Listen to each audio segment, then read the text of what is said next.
Salut, c'est Emilio. Alors si t'es sur cette vidéo, j'imagine que t'es quelqu'un d'ambitieux, t'as des projets dans ta vie, t'as des objectifs, t'as des rêves, t'as envie de devenir une meilleure personne, mais peut-être que quoi que tu tentes, t'y arrives pas parce que t'as peur. T'as peur de te lancer, t'as peur d'échouer, t'as peur d'avoir l'air ridicule, d'être jugé. Conséquence, tu restes bien au chaud dans ta zone de confort où là tu te sens en sécurité, mais du coup tu stagnes, tu subis ton quotidien et t'es super frustré. C'est même pas tant le fait que ta vie ne te plaise pas qui te frustre, c'est plus ton incapacité à agir et à changer à cause de cette putain de peur qui te paralyse. Alors déjà, je voudrais te rassurer, c'est normal d'avoir peur. Moi aussi, par le passé, j'ai eu une période où je manquais cruellement de confiance en moi. Pendant, on va dire, la totalité de mon adolescence jusqu'à mes 20-21 ans. Et cette époque-là, mais c'était juste horrible en fait. J'étais complètement incapable, par exemple, d'aller parler à une fille qui me plaisait. Aussi, au niveau de ma vie, j'avais tellement peur qu'on désapprouve mes décisions que je laissais en fait les autres prendre les décisions à ma place. Je subissais en permanence, quoi. Et la seule chose que je trouvais pour tenir le coup, pour m'échapper un peu, c'était de faire la fête, me mettre des grosses cuites, fumer des joints, jouer aux jeux vidéo, bien évidemment. Donc tu vois, je connais bien cette peur qui te paralyse, la peur de se lancer, la peur d'échouer, d'être jugé par les autres. Enfin, peu importe en fait de quelle peur on parle, ça revient toujours à la peur de la mort. Faut comprendre que la peur, c'est quelque chose de naturel et qui est un mécanisme biologique qui nous a permis de survivre. Si tes ancêtres, ils avaient jamais connu la peur, tu serais pas là aujourd'hui. Personne ne serait là aujourd'hui. L'espèce n'existerait plus. Parce que tout le monde serait fait bouffer par des tigres à dents de sable. Évidemment, si t'as pas peur, si tu penses que c'est un gentil chat, tu vas avoir une mauvaise surprise. Donc la peur, c'est quelque chose de naturel, mais il faut bien différencier deux types de peur. On a d'un côté la peur rationnelle, qui est donc la peur qui t'empêche de sauter d'un immeuble, la peur qui va te faire partir en courant si tu tombes nez à nez avec un grizzly dans la forêt. Ça, c'est normal, c'est utile, ça te permet de rester en vie. Mais après, de l'autre côté, on a aussi une peur qui est beaucoup plus subtile. Je dirais pas que c'est la peur irrationnelle, parce qu'elle a déjà été rationnelle par le passé. Je dirais plutôt la peur obsolète. Par exemple, la peur du regard des autres que beaucoup de gens ont aujourd'hui, c'est une peur obsolète. Pour nos ancêtres, ça avait une utilité, parce qu'au sein de la tribu, si tu faisais n'importe quoi, forcément les autres allaient te juger et te foutre dehors. Et être foutu dehors, ça veut dire quoi? Ça veut dire que dans 48 heures maximum, t'es mort. Peut-être pas 48 heures, mais si t'es isolé dans la nature sauvage, tu vas finir par mourir, soit bouffé par une bête, ou mourir de soif, mourir de faim. Et aujourd'hui, bien sûr, le monde a évolué, et si tu es jugé par ton voisin, par ta collègue Jacqueline, ça va en aucun cas te mettre en danger de mort. Enfin, on est d'accord, il n'y a aucune conséquence à ça. Mais notre cerveau est toujours dans cette peur, parce que le cerveau, lui, il a pas beaucoup changé depuis l'époque de nos ancêtres qui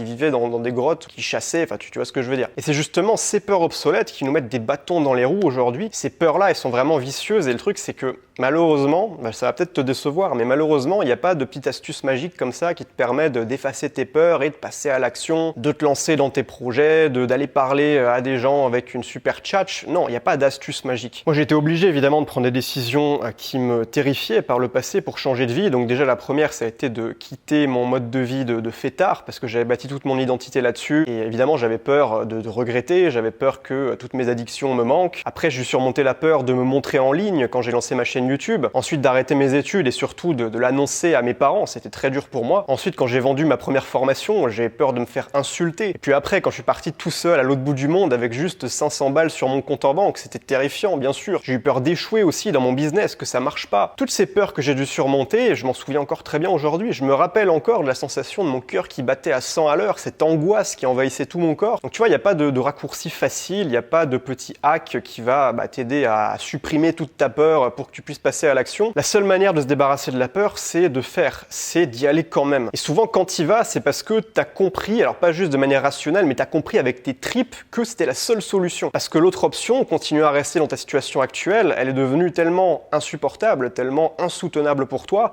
que tu es prêt finalement à prendre le risque, à t'exposer au regard des autres. Et moi, c'est ce qui s'est passé. Quand j'ai pris toutes ces décisions, j'avais compris que l'autre option, donc l'option de ne rien faire, le coût de l'inaction, de rester dans ma zone de confort, ça allait être de passer toute ma vie à subir, à ne pas être à ma place, à continuer à m'échapper dans l'alcool, peut-être même devenir alcoolique un jour. Je savais que je serais toujours malheureux dans une vie comme ça, que je subis une vie passive, une vie par défaut. Et ça a été le moteur principal qui m'a donné le courage pour affronter mes peurs et aller au-delà. Donc ça, faut bien que tu le comprennes. Alors souvent, c'est plus facile quand tu tombes très très bas dans ta vie. Tu sais, souvent, t'as des gens, ils font un burn-out. Et après ça, ils changent radicalement de mode de vie, ils font des choses qu'ils avaient toujours eu peur de faire avant parce qu'ils ont eu ce déclic justement. Alors si le fait de tomber très bas aide évidemment, et parfois beaucoup de gens voient ça comme une bénédiction, t'es pas obligé non plus d'attendre de perdre parfois même plusieurs années de ta vie sous prétexte que ta petite zone de confort, ta situation actuelle est encore soutenable, que tu trouves du plaisir dans ton petit confort avec tes séries Netflix, ton Instagram, la petite bouffe chez McDo une fois par semaine, enfin tu vois toute cette médiocrité qui te fait tenir le coup finalement. Mais t'es pas obligé d'attendre, en fait ça dépend que de ta décision de te lancer. Donc cela dit, maintenant j'ai quelques conseils quand même à te donner. Alors encore une fois, c'est pas des conseils miracles, mais ça peut aider pour trouver les ressources en toi qui te permettront de sauter le cap et voilà, d'aller défoncer ta peur. Le premier truc, c'est d'arrêter d'attendre le bon moment. Bon ça on te l'a déjà sûrement répété, mais le bon moment il arrive jamais. Après il peut y avoir une question de timing parfois. Par exemple moi quand j'ai lancé ma chaîne YouTube, je me suis lancé après mes partiels parce que ça faisait sens. Mais si t'attends le bon moment avec des raisons à la con, des raisons complètement irrationnelles finalement, que t'essaies juste de rationaliser pour ne pas agir, en fait c'est juste une stratégie de ton ego, parce que ton ego c'est lui qui a peur, c'est lui qui est régi par la peur. Lui il veut pas que tu changes, il veut que tu restes dans ta situation actuelle. Donc tu vois, il te donne des petites excuses bidons, c'est pas le bon moment, on verra plus tard. Enfin ça déjà il faut s'en rendre compte quand c'est ton ego qui parle. Et en opposition t'as la petite voix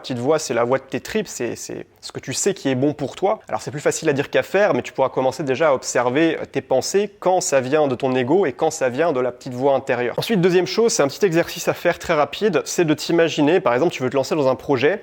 Imagine quel est le pire scénario qui puisse t'arriver. En imaginant le pire scénario, tu vas la plupart du temps te rendre compte que les conséquences de ton passage à l'action sont bien moins pires que tout ce que tu aurais pu imaginer. En tout cas, ta peur n'est pas justifiée par rapport à ce pire scénario. Moi, par exemple, quand je suis parti tout seul en Thaïlande avec 500 balles sur mon compte en banque et que je devais faire de l'argent rapidement avec mon business sur Internet, en étant réaliste, la pire situation, ça aurait pas été de me retrouver à crever la dalle dans une ruelle sombre de Bangkok. J'aurais simplement demandé de l'aide à mes parents, ils m'auraient payé un billet pour revenir en France, j'aurais trouvé du taf, j'aurais dû mettre mon ego de côté, effectivement, ça fait mal à l'ego.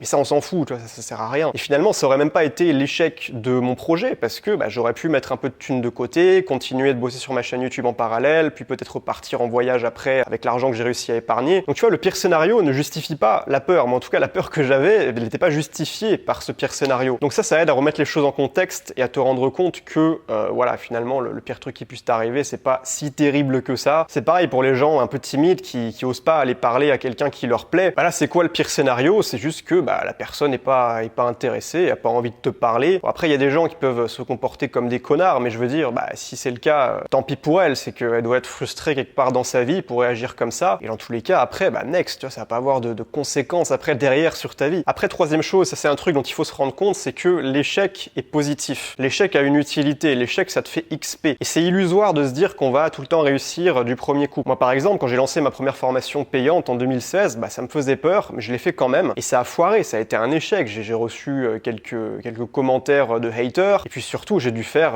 je sais pas, 50 balles, 60 balles. Mais j'ai appris, et après l'avoir fait une fois, la deuxième fois était beaucoup plus facile. Ça, c'est aussi un truc dont il faut se rendre compte, c'est que quand tu fais quelque chose pour la première fois, ça te paraît toujours quelque chose d'énorme, quelque chose de difficile, que tu vois comme une montagne infranchissable. Mais une fois que tu le fais pour la première fois, souvent tu te dis, en fait, c'était pas si dur que ça, quoi. C'était même tout con. Et donc, ça te donne confiance en toi et tu peux y aller une deuxième fois beaucoup plus facilement, puis une troisième, etc. Donc voilà, faut pas dramatiser l'échec. Le pire truc qui puisse arriver, c'est quoi? C'est que il y a des gens un peu cons qui se foutent de ta gueule, mais à côté de ça, il y aura tout autant de gens intelligents qui salueront ton courage et que ça inspirera parce que eux, ils ont même pas osé faire le premier pas. Après, il y a la méthode des petites étapes pour les gens qui sont complètement paralysés et qui considèrent que c'est juste impossible pour eux d'affronter leur peur. Par exemple, quelqu'un qui a très très peur de voyager à l'autre bout du monde, ce qu'il peut faire, c'est commencer par voyager, je sais pas, un week-end dans la ville d'à côté ou dans le département d'à côté. Là, c'est quand même moins impressionnant. Après, peut-être la fois suivante, il va pouvoir voyager à Paris s'il vient de province. Après la fois suivante, quand il sera habitué, peut-être qu'il pourra aller, je sais pas, en Allemagne ou en Espagne, dans un pays frontalier. Et au fur et à mesure, tu prends confiance en toi en franchissant petite étape par petite étape. En fait, ça va découper ta peur. Chaque étape sera beaucoup moins effrayante que si tu faisais l'ensemble d'un coup. Et donc, à force de récolter des petits succès, des nouveaux petits succès, tu montes en XP, tu montes en confiance en toi et au final, tu arrives à ton objectif. Ou alors, pour les gens un peu bourrins, t'as la méthode de brûler ce navire et c'est ce que j'ai utilisé. Et donc brûler ses navires, en quoi ça consiste? C'est le fait de ne pas se donner le choix, tout simplement. Moi par exemple, quand je suis parti en Thaïlande tout seul la première fois,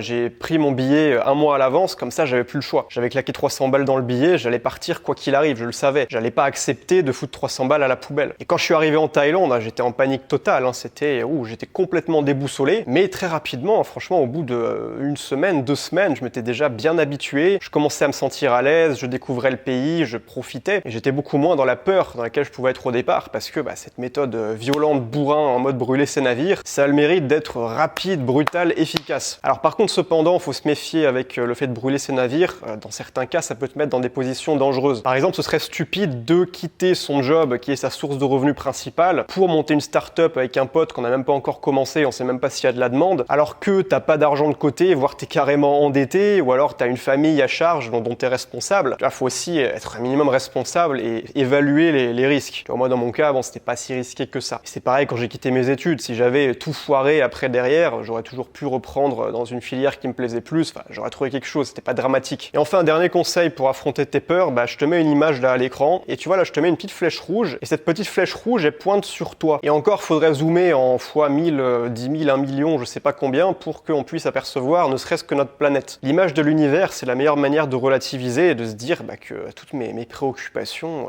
c'est ridicule en fait, on s'en fout, c'est insignifiant. Il y a des gens, ils passent leur journée à se torturer l'esprit, à qu'est-ce qu'on pourrait bien penser de moi, si je fais ci, si je fais ça. Et la réalité, c'est que c'est d'une insignifiance, mais faut s'en rendre compte justement, et l'image de l'univers est très bien pour ça. Tu peux même te la mettre en poster chez toi ou en fond d'écran sur ton téléphone ou ton ordinateur. Comme ça te fera un ancrage pour te rappeler que tes préoccupations, tes peurs, en fait, elles sont minables à côté de la grandeur de l'univers. Dans tous les cas, on va tous crever un jour, donc tes préoccupations actuelles, elles ont infiniment moins d'importance que ce que tu peux croire en réalité. Voilà, j'espère que cette vidéo t'aura aidé. Tu peux t'abonner pour en recevoir plus du genre si tu me découvres avec cette vidéo. Et si tu veux aller plus loin, je t'offre 5 outils de haute valeur, c'est les outils du succès. Tu as ma liste des 33 meilleurs livres de développement personnel. Tu as ma liste des 17 meilleures applications de productivité que j'ai testées. Tu as une liste de 21 idées d'objectifs et de projets dans lesquels tu peux te lancer pour reprendre ta vie en main.